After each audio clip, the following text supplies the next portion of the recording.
Think about the last time something went wrong in your life. Could be a relationship, a business deal, a decision that didn't end the way you expected. You probably said, I didn't see it coming. Oh, but what if you did? What if you did? Not in some big, obvious way. In a small moment, a pause or a hesitation. Yes, a feeling that something was off. And then what? And then you ignore it. This is Trust Your Gut, Save Your Ass. I'm Professor Mike.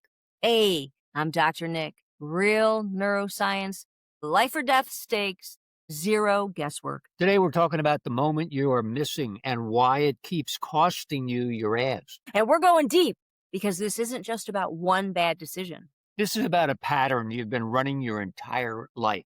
A pattern that costs you relationships, opportunities, peace of mind. And you didn't even know you were doing it. Until now. So, Mikey Mike, let's start with the obvious question. If people are missing the moment, what moment are we even talking about? We're talking about the moment before everything falls apart. Not the blow up, not the consequence, the signal that came first. Wow, the signal. Here's the thing. Most people think they got blindsided. They think there was no warning. Right. Yeah. But when you walk them back through it, they always find the same exact thing. The same thing, right? There was a moment. Yes, a conversation where something felt off, a decision that didn't sit right, a person who gave them a weird feeling maybe, and they noticed it. They absolutely noticed it.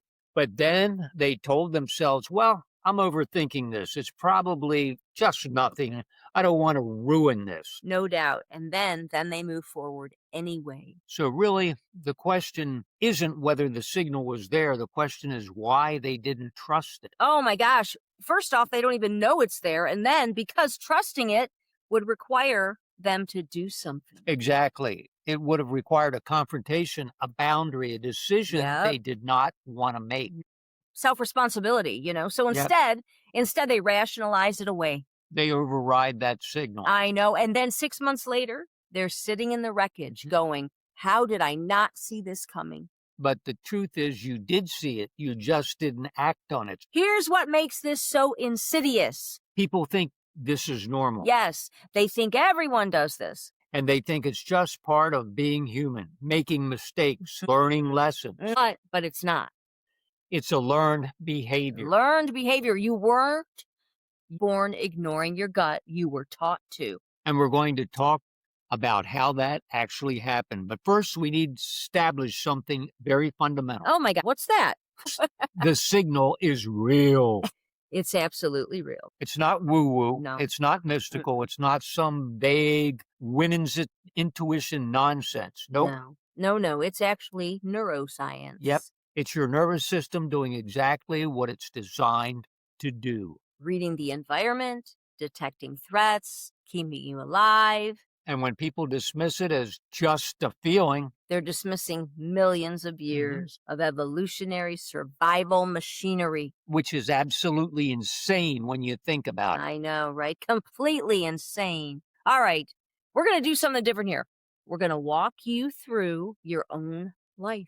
That's fun. Not in theory, not hypothetically. It's going to be fun. We're talking about your life, your decisions, your moments, okay? Yeah, this is going to be cool. So think about it right now. Think about the last time something went wrong. A relationship that ended badly, a job that didn't work out, a friendship that completely imploded. Woo! Something where you looked back and said, I didn't see that coming. Got it? Good. Now rewind. Not to the ending, not to the blow up. Go back before that. Go back to the moment where something felt off. It didn't feel right to you. Maybe it was a conversation. Maybe it was the way someone answered a question. Maybe it was something they said that didn't quite add up. And you actually noticed it. You absolutely noticed it, even if just for a split second. There was a feeling, a hesitation, a little voice in your head that said, wait. And then what did you do? You told yourself you were overthinking. Yeah, right? You told yourself, that's not a big deal. You told yourself it didn't want to be that person, the paranoid one, the difficult one, the one who makes everything complicated. So you ignored it. You moved forward. And then what happened? Well, it unfolded exactly in the direction you felt. Oh, not immediately, But eventually, Yep, eventually the thing you were worried about, it actually happened. it happened, and the person who felt off, they were. The decision that didn't sit right, it actually was wrong. And now you're dealing with the aftermath Really trying to understand it at that point, trying to make sense of it. and saying, I didn't see that coming. Yep, but you did. You actually saw it coming. You just didn't trust what you saw. So here's the real question. Mhm. Why not? Why didn't you trust it? Why didn't you follow it? And wait before you answer that. I want to go deeper. I want you to go deeper. Think about that exact moment you overrode yourself. You Oh didn't my trust gosh. yourself. Overriding yourself. What were you thinking? What were you telling yourself at that point? This is where it gets really interesting. Most people, when they override that signal, they have a very specific script running in their head. They say things like, I'm being paranoid. I'm being way too sensitive. I'm making a big deal out of nothing. I need to give them the benefit of the doubt. I don't want to be judgmental. Everyone deserves a second chance. And all of those things sound reasonable. They sound like mature, evolved thinking, which is the problem. Oh, it is the problem, isn't it? But they're Yes. not. They're not. They're rationalizations. They're your brain trying to talk you out of what your body already knows And the reason those scripts work, because they appeal to your values. yep, you don't want to be paranoid. You don't want to be judgmental. So when your brain offers those explanations, take them and you override the signal. But here's what you need to understand. Nick, what do they need to understand? Your gut isn't being paranoid. It's being protective. Nice. Protective, yeah. It's not being judgmental either. It's being discerning. Mhm. And there's a massive difference between those two things. Well, paranoia is seeing threats that aren't there. Right. And your gut is seeing threats that are. Exactly. Oh, I love it. Wow. So being judgmental is making assumptions without information. Nice. Being discerning is reading the info you're already receiving. Mm. And when you confuse the two, Nick, You disable your own threat detection system. which is exactly what happened in that moment. It did. The moment you're thinking about right now. You had the signal, you had the information, But you talked yourself out of trusting it. and then you paid the price, and it was a high one. No doubt. Because this is not a one-time thing, is it? No, this is a pattern, actually, Yeah. a real pattern. It is. Different people, different situations, same override. And the reason it keeps happening is because most people don't understand really what's actually going on No. in that. They You're- don't know. no, They just you're don't right. know. And the only reason we do is we've been studying this for Right. 30 years. They think it's a hunch. They think it's something fuzzy, something unreliable. But it's not. It's your nervous system reading the room faster than your conscious mind could possibly process. It's actually what we call pattern recognition. It's threat detection. It's your body saying, I've seen this Wow. before, and it did not end well. No doubt. But your brain steps in and says, we don't have proof yet. Hey, We can't make a decision based on a feeling. It's Oh. just a feeling. oh my God, we need more data. And by the time you have the data, It's too late. you're already in it at Already. that point. No kidding. And, so let's talk about what actually happens in that override moment, because this is where people lose it. Well, your gut sends a signal. Your vagus nerve is literally transmitting the information from your body up to your brain. Nice. Bottom up. It's Yep. saying something's wrong here. Pay attention. But your prefrontal cortex, the thinking, rationalizing part of the brain, steps in and overrides it. Yeah, right. And it says, we need evidence. We need logic. We need reason. And in that moment, you disconnect from the actual signal. Oh, man. And you ignore what your body is telling you. And you move forward based on what your brain wants to believe. Not what's true, what you want to be true. And that's the difference. Big difference. Your gut is reading reality. Your brain is constructing a story. Oh my God. And when those two things conflict, Nick, Oh, what happens? Most people choose the story Yep. every single time. Here's where it gets really interesting from a neuroscience perspective. Because we're not just talking about two different ways of thinking. No, we're talking about two completely different information processing systems. Exactly. And your gut Your nervous system processes the information at a fundamentally different speed than your prefrontal It cortex. sure does. It's faster. Yep, scientifically, significantly faster. Your gut can read micro expressions, vocal tone shifts, body language cues, all in milliseconds. Way before your conscious mind even registers Yeah. what's happening. God, the system just so rocks. It's so perfect. And it's not just reading individual signals, it's running pattern matching against your entire lived experience. Every interaction you've ever had, every outcome you've witnessed. Okay. All that data stored in your nervous system.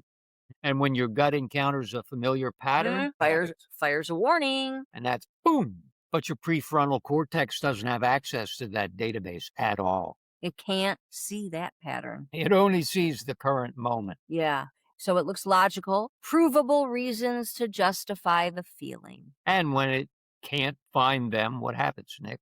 Man, it dismisses the signal. Wow. Yeah, Actually dismisses it. it does. Which is why people say things like, Yeah. well, I can't explain it, Mhm. but something feels off. Right, because they can't explain it logically. And that's important. The information isn't accessible to explaining that part within your brain. But that doesn't mean it's not real. Yep. It just means it's operating at a different level of conscious mind, and the mind can't articulate that Yeah, and this is where people get stuck. because we live in a culture that values logic over knowingness, I know, embodied right? knowingness. That's why we call it the ancient way of knowing. Yep. We're taught from childhood, use your words, explain yourself, give me a reason. But if you can't explain it, Oh, it doesn't count. yep, which seems insane, which Uh-huh. is insane. And completely insane because the things that keep you safe, hold on, are not the things you can explain. They're the Mhm. things you can feel. Yep. And Mm. when you train yourself to ignore what you feel Mhm. in favor of what you can explain, what happens, Nick? Oh, you make yourself totally vulnerable. Bad people, bad situations, bad decisions. And that's the truth. No doubt. Because you're waiting. You're waiting for proof. And by the time you have proof, you're already trapped. Let's talk about where this pattern comes from because you weren't born doing this. Nope. No. Babies and young children trust their gut completely. If someone gives them a bad feeling, they don't go near them. Animals are the same way. They don't go near you. Oh gosh, no. How perfect is it? They cry, they pull away, they refuse. And what do we do when that happens? We override them. Of course. Oh my gosh. Don't be rude. Yeah. Say hello to Aunt Susan. Give Grandpa a hug. Yeah. What are you doing? It's okay. They're a nice person, although they may be a serial killer and the kid picked up on. Oh, don't be shy now. We literally train children to ignore their gut. Oh my gosh. To prioritize social politeness over their own safety signals. And it gets worse as they get older, especially for women. Especially for women. Women are socialized to be nice, to be accommodating, to give people the benefit of the doubt. Do not hurt anyone's feelings. Even at the expense of their own comfort. And even at the expense of their own safety. Men get a different version of it. Men are taught to be logical, rational, unemotional. Yep, to not trust feelings because feelings are weak. Right. To make decisions based on data, strategy, reason. And it sounds great in theory, but completely disconnects them from their body's intelligence. So you've got women who are too polite to trust their gut, and you got men who are way too logical to trust their gut. Oh So my Nick, gosh. Both groups are getting wrecked by the same pattern. they're ignoring the signal And paying the price. over and over and over again. Here's the thing that really gets me. What's that? What gets you? Well, people will ignore their gut to avoid a small social discomfort.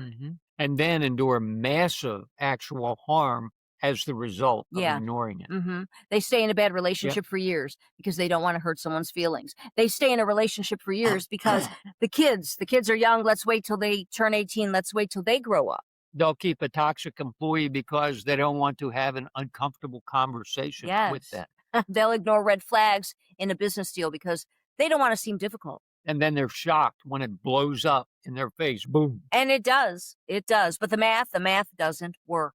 Nope, it does not. 5 minutes of discomfort now versus 5 years of misery later. And people, believe it or not, choose the misery Yeah, they do. Every single time. because they can't see it yet. And, the future pain is hypothetical, right? Yep.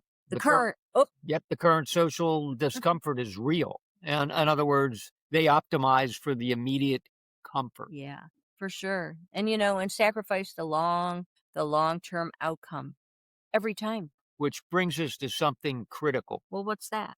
Well, people who are really good at reading others, Predators, predators, manipulators, yeah, con artists. they know the pattern. They absolutely know it. And they know that most people will override their gut to avoid social awkwardness. Yeah. You know what? They actually rely on that to succeed in their endeavors. So they create social pressure. And they make you feel rude for Yeah. questioning them. Ooh. They make you feel paranoid for not trusting them. Yeah. They use your own socialization against you. And it works. It works incredibly well. Most people would rather be taken advantage of than risk being seen as rude. Which is social context, exactly what predators count on. Yes, indeed. So let's talk. Let's talk about what this actually costs you. Because it's not just one bad decision, it's a lifetime of overriding yourself.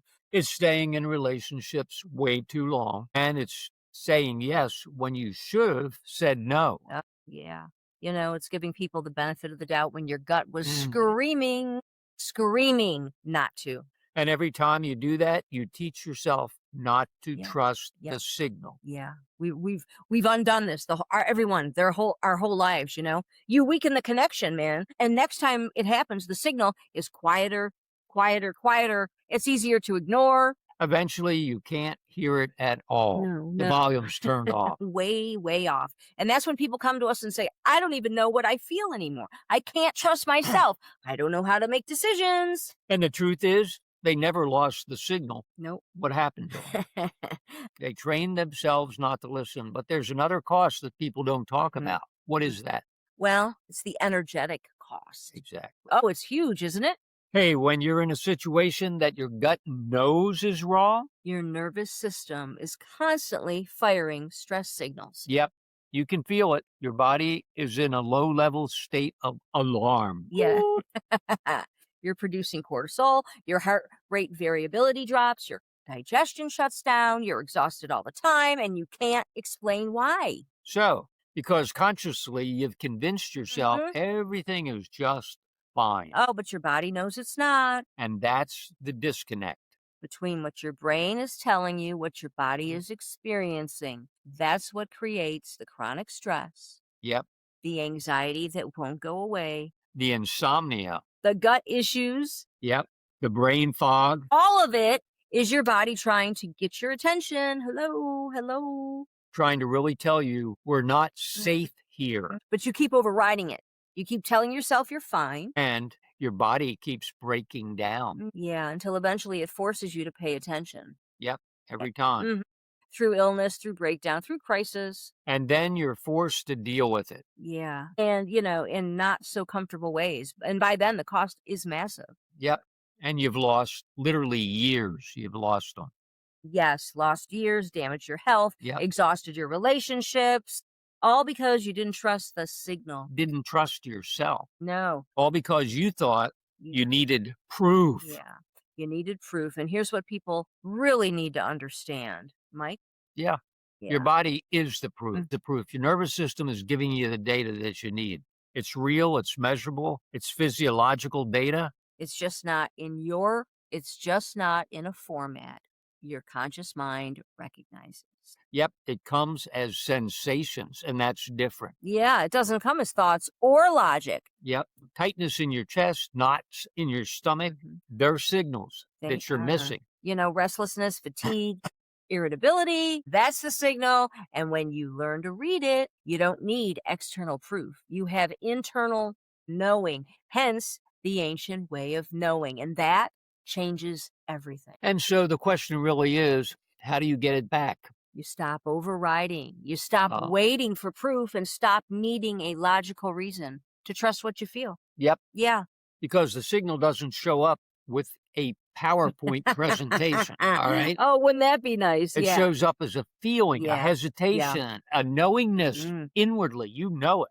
And the people who trust it, they don't get blindsided. They see it coming and they act. They can course correct before it's too late. And so can you. Now we're going to get very, very practical here. Yeah. We don't want you to leave this episode thinking, okay, cool concept, and then do nothing. No, no, no. Right. We want you to actually change the pattern. And so here's the first step. Notice when you're overriding yourself. Just notice. You don't have to act on it yet. Mhm. You don't have to change anything yet. Just start paying Mhm. attention to the moment when you feel something. It's a feeling, not a thought, a feeling. Yes. And then talk yourself out of it. Notice the script you run, such as, I'm being paranoid, I'm overthinking, I'm being too sensitive. Those are all red flags. Those are the exact moments Mm.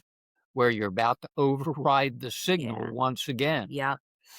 And once you start noticing them, what do? You can't unsee them. You can't unsee it. You'll start catching yourself in real time. And that's when you have a choice, a real choice. And Mhm. the second step is pause. Pause when you notice the override script starting. Don't push through. No, no. Pause. And then take a breath, a deep breath. And it's good to ask yourself, what is my body telling me right now? Not your brain, but your body. What sensations are you experiencing? Tight. Tightness, tension, Say it again. Say tight. tightness, tension, unease. Just acknowledge it. That's all, Mm. really. And then ask, what would happen if I trusted this? Not is this logical? Not do I have proof? Just, what would happen if I trust this? And then the third step, honor the signal. Begin to Yeah. honor that signal. This is huge, even if it's uncomfortable, even if it makes you look paranoid or difficult or rude. Honor it. Honor it. Set the boundary. Ask the question. Mhm. Walk away. Yeah, Whatever the signal is telling you to do it. absolutely. And here's what you will find. Most of the time, you were right. The thing you were worried about, Mm. the thing you were worried about, it was real. The person who felt off, they were. And the few times you were wrong, well, the cost is minimal. Someone thinks you're a little cautious. So what? Who cares? That's infinitely better than ignoring a real threat. Absolutely. And over time, as you practice this, the signal gets stronger. It gets clearer. It gets clearer, more reliable, because you're rebuilding the connection. You're Mm. turning up the volume on that sucker. You're really actually teaching yourself to trust yourself again. Yeah. Trust again. Totally. And that's when life changes because you stop getting blindsided. And you stop ending up in situations you have to recover from Literally. You start making decisions from a place of knowing. instead of a place of hoping. Yeah, for sure. And that's the difference between people who struggle and people who thrive, people who have confidence. So here's what we want you to do this week. Oh, this is cool. The next time you feel that sensation, that pause, that moment where something does not sit right. Don't rationalize it away. No, Don't tell yourself you're overthinking. no. Just notice it. Mm. That's it. Write it down. Actually, it's a good thing to write it down always, because then you can track your data later. Today at 3, I felt uneasy about X. I told myself I was being paranoid. I moved forward anyway. Then watch what happens. Because once you start tracking it, you Mhm. actually track it, Yeah. you'll see the pattern. Oh my God, it's so exciting. You'll see how often you were right. And so you'll stop dismissing the signal. It's like building a bicep. It gets stronger over time and more reliable. So trust your gut. Save your ass.